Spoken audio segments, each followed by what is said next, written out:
Perkenalkan, nama saya Sapu Christian Situmorang. Saya mahasiswa dari Universitas Samudra, program studi pendidikan guru sekolah dasar dari Unit 2 semester 5. Di sini saya membuat video pembelajaran buat adik-adik yang sedang belajar di rumah. Video ini saya buat untuk menyelesaikan tugas pembelajaran bahasa dan sastra yang dibina oleh Ibu Juliati SPD MPD.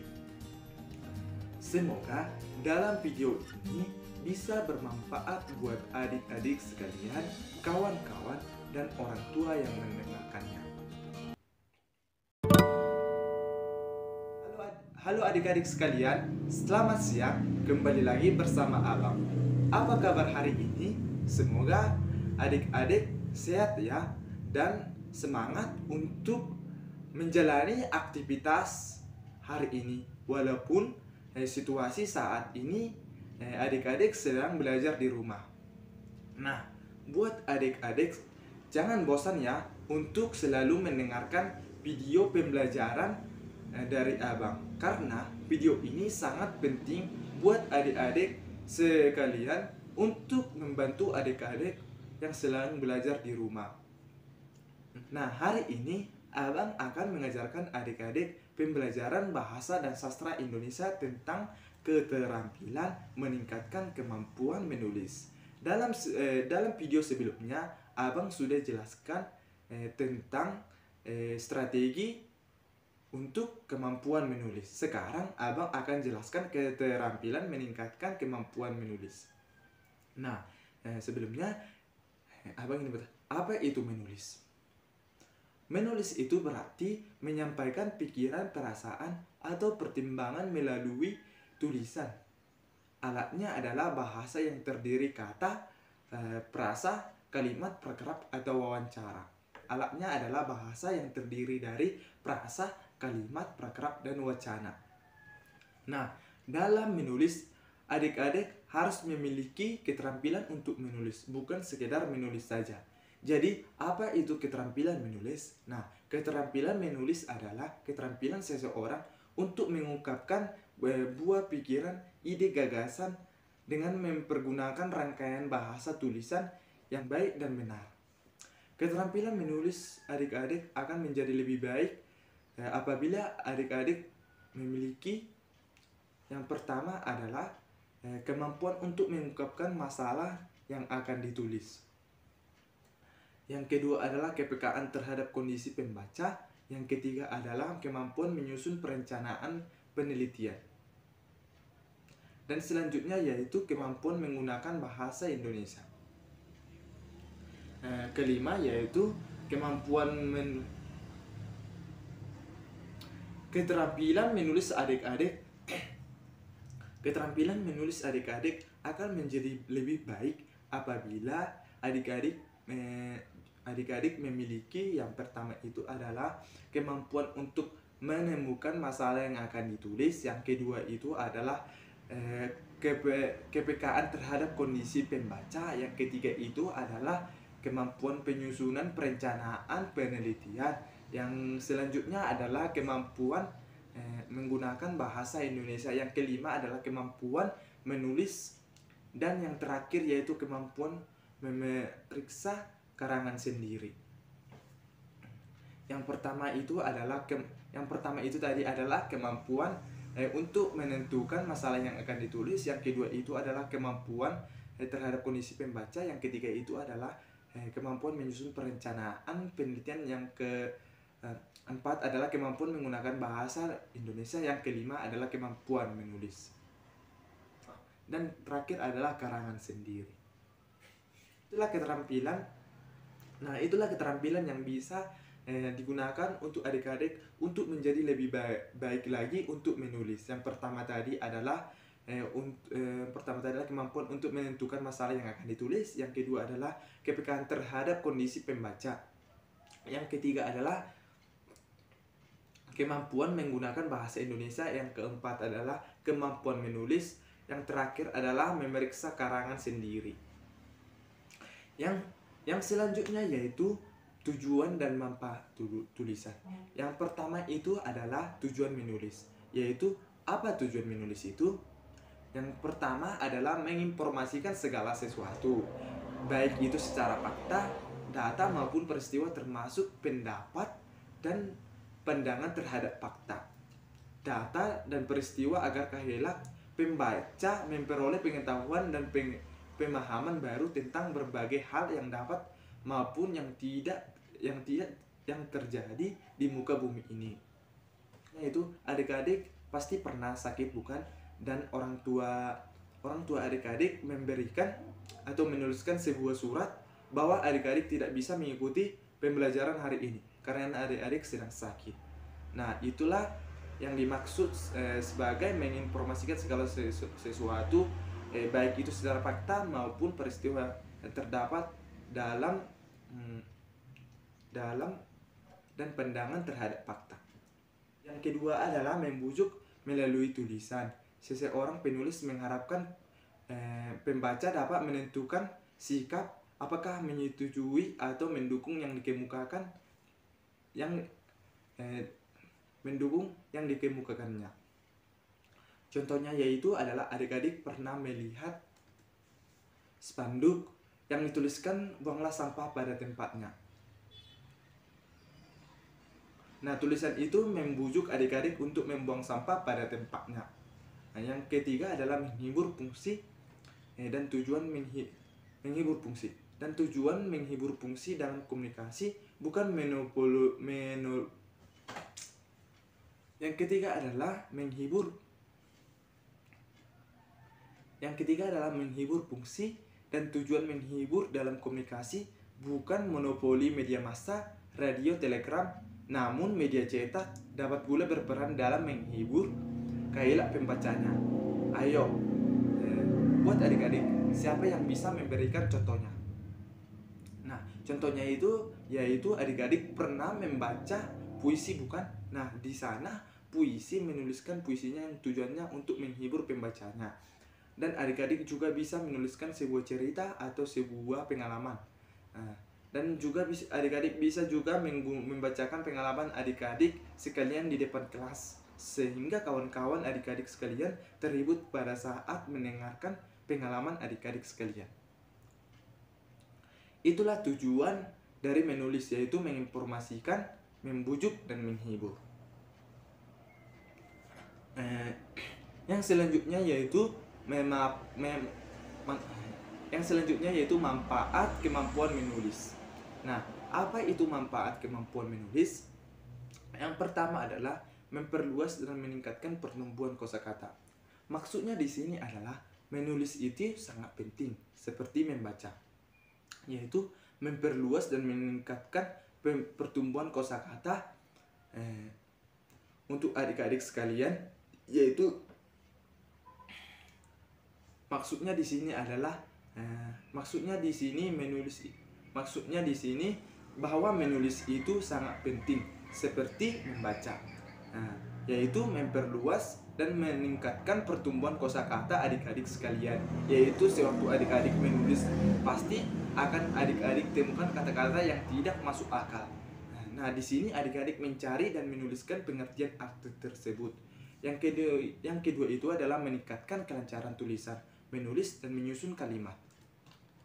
Contohnya yaitu pada saat guru menyuruh adik-adik menulis dengan tegak bersambung. Di sana adik-adik akan dilatih dengan kelancaran menulis dan penyusunan kalimat. Manfaat menulis yang ketiga adalah sebuah karangan pada hakikatnya berhubungan bahasa dan kehidupan. Nah, sewaktu adik-adik menuliskan pengalaman, adik-adik sewaktu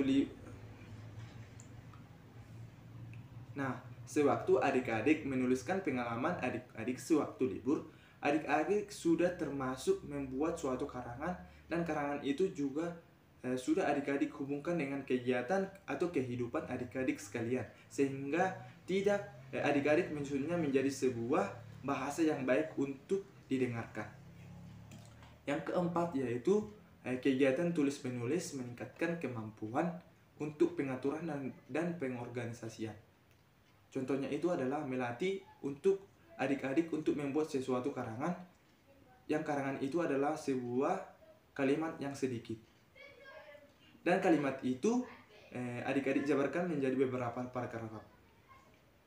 Yang kelima adalah mendorong calon penulis terbiasa mengembangkan suatu gaya penulisan pribadi dan terbiasa mencari pengorganisasian yang sesuai dengan gagasan sendiri. Maksudnya di sini adalah kan diantara adik-adik semuanya pasti tulisan adik-adik itu berbeda. Nah, orang yang sering menulis akan memiliki gaya tulisan yang cantik daripada orang yang jarang menulis. Makanya orang yang sering menulis tulisannya rapi dan bagus. Makanya buat adik-adik sekalian jangan malas untuk menulis ya, terutama menulis dengan tegak bersambung. Yang selanjutnya yaitu jenis-jenis dalam menulis. Yang pertama adalah eksposisi. Apa itu eksposisi? Eksposisi itu adalah disebut dengan pemaparan, yakni salah satu bentuk karangan yang berusaha menerangkan, menguraikan, atau menganalisis suatu pokok pikiran yang dapat memperluas pengetahuan dan pandangan seseorang. Dalam tulisan eksposisi ini teramat dipertimbangkan informasi yang akurat dan lengkap. Contohnya itu adalah adik-adik disuruh oleh guru untuk mewawancarai seseorang. Nah, adik-adik akan menuliskan apa yang adik-adik mewawancarai, seperti adik-adik mewawancarai cara menempel ban. Di sana adik-adik akan menuliskan apa alat untuk menempel ban, cara bagaimana, dan seterusnya, sehingga apa yang diwawancarai adik-adik bisa disampaikan kepada teman-temannya dengan baik. Yang kedua adalah deskripsi. Deskripsi adalah pemaparan atau penggambaran dengan kata-kata benda, tempat, suasana, atau keadaan. Contohnya yaitu guru memberikan tugas buat adik-adik semua membuat puisi dengan topik rumahku. Nah, di sana masing-masing adik-adik akan membuat puisi yang topiknya sama, tetapi isinya berbeda karena isinya menurut apa yang dipikirkan adik-adik sekalian. Nah, itulah yang dimaksud dengan deskripsi.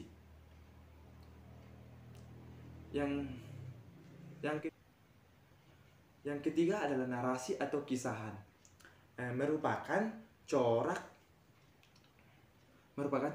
tulisan yang bertujuan menceritakan rangkaian peristiwa atau pengalaman manusia berdasarkan pengembangan waktu ke waktu. Contohnya yaitu sudah abang jelaskan pada saat adik-adik membuat pengalaman, dan pengalaman itu berbaur dengan kehidupan sehari-hari adik-adik sekalian. Yang keempat yaitu argumentasi. Argumentasi merupakan corak tulisan yang bertujuan membuktikan pendapat penulis meyakinkan atau mempengaruhi pembaca agar menerima pendapatnya. Contohnya ini adalah sewaktu guru membuat diskusi dan guru menyuruh adik-adik sekalian untuk menuliskan pendapat adik-adik tentang suatu masalah. Dan selesai adik-adik tuliskan, maka guru akan mengumpulkan apa pendapat adik-adik sekalian, dan guru akan mengoreksi dan memberikan pendapatnya, apakah itu benar yang dituliskan adik-adik atau masih ada yang harus diperbaiki. Yang kelima itu yaitu persuasi. Persuasi adalah karangan yang berisi paparan berdaya ajuk ataupun berdaya himbauan yang dapat membangkitkan ketergiuran pembaca untuk meyakini dan menuruti himbauan implisit maupun eksplisit yang dilontarkan oleh penulis. Contohnya itu adalah pasti adik-adik pernah membuang sampah, bukan? Nah, di situ ada tulisan buanglah sampah pada tempatnya. Nah, tulisan itu bertujuan supaya sampah dibuang ke tempat yang disediakan, bukan membuangnya secara sembarangan. Kalau kita membuangnya secara sembarangan, lingkungan di sekitar kita akan tercemar, bisa juga membuat banjir dan sebagainya. Contoh yang lainnya adalah tulisan jagalah kebersihan. Kata-kata ini sering kita temui di kamar mandi umum. Nah, tulisan itu mengajak untuk menjaga kebersihan sewaktu kita menggunakan kamar mandi umum. Nah, contoh yang lainnya juga bisa adik-adik lihat pada lingkungan masyarakat adik-adik sekalian.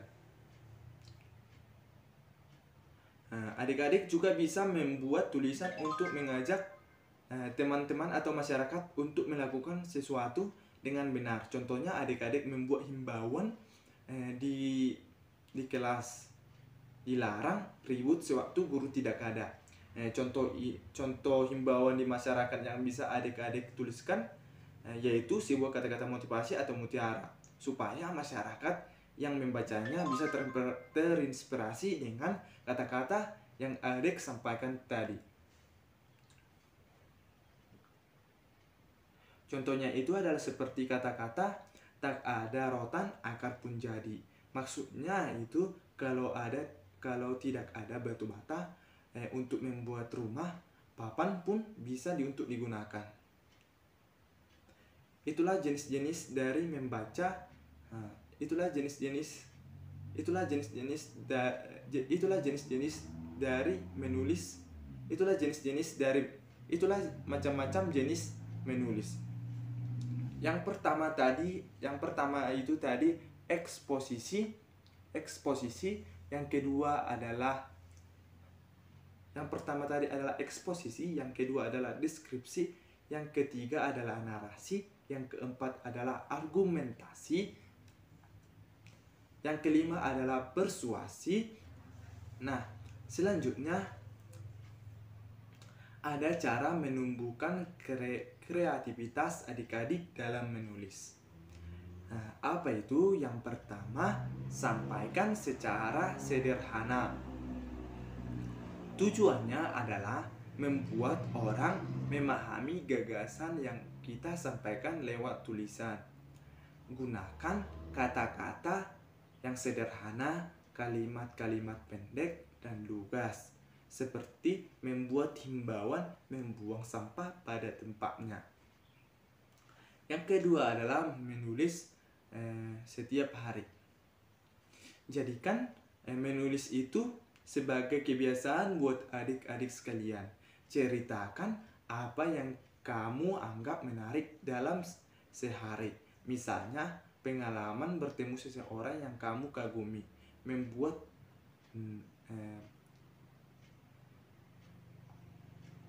atau juga bisa membuat pengalaman apa yang terdapat dalam satu minggu. Yang ketiga adalah banyak-banyak membaca. Semakin banyak kita membaca, maka semakin mendapatkan banyak referensi. Contohnya itu adalah hal yang membuat adik-adik tertarik untuk melakukan hal tersebut, dan agar tidak lupa adik-adik menuliskannya di sebuah buku. Dari yang adik bacakan, adik-adik juga bisa mempelajari berbagai gaya penulisan.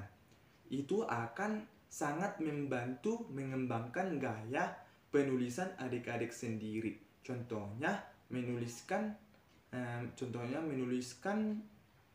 kata-kata dengan tegak bersambung. Yang keempat adalah eksplorasi ide.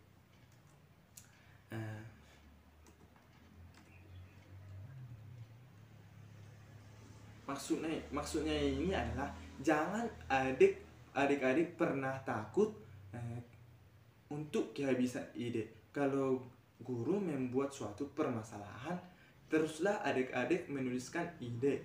Masalah benar atau tidak dipermasalahkan. Nanti guru akan memperbaikinya.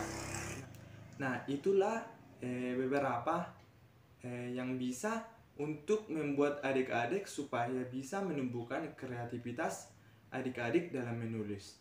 Yang pertama itu adalah sampaikan dengan sederhana. Yang kedua itu menulis dengan setiap hari. Yang ketiga itu adalah banyak membaca. Yang keempat itu adalah eksplorasi ide atau menyampaikan ide. Kesimpulan yang abang sampaikan buat adik-adik sekalian dalam video pembelajaran ini adalah usahakan buat adik-adik di rumah untuk rajin untuk menulis dan sering membaca supaya dalam menulis adik-adik bisa memperbanyak kosakata dan bisa juga mempercantik tulisan adik-adik sekalian dan bisa juga melatih adik-adik untuk menulis dengan tegak bersambung. Sekianlah penjelasan dari saya. Semoga video ini bisa bermanfaat buat adik-adik yang sedang di rumah. Adapun kata atau pengucapan saya yang salah dalam video pembelajaran ini, saya minta maaf. Dan saya akhiri, terima kasih.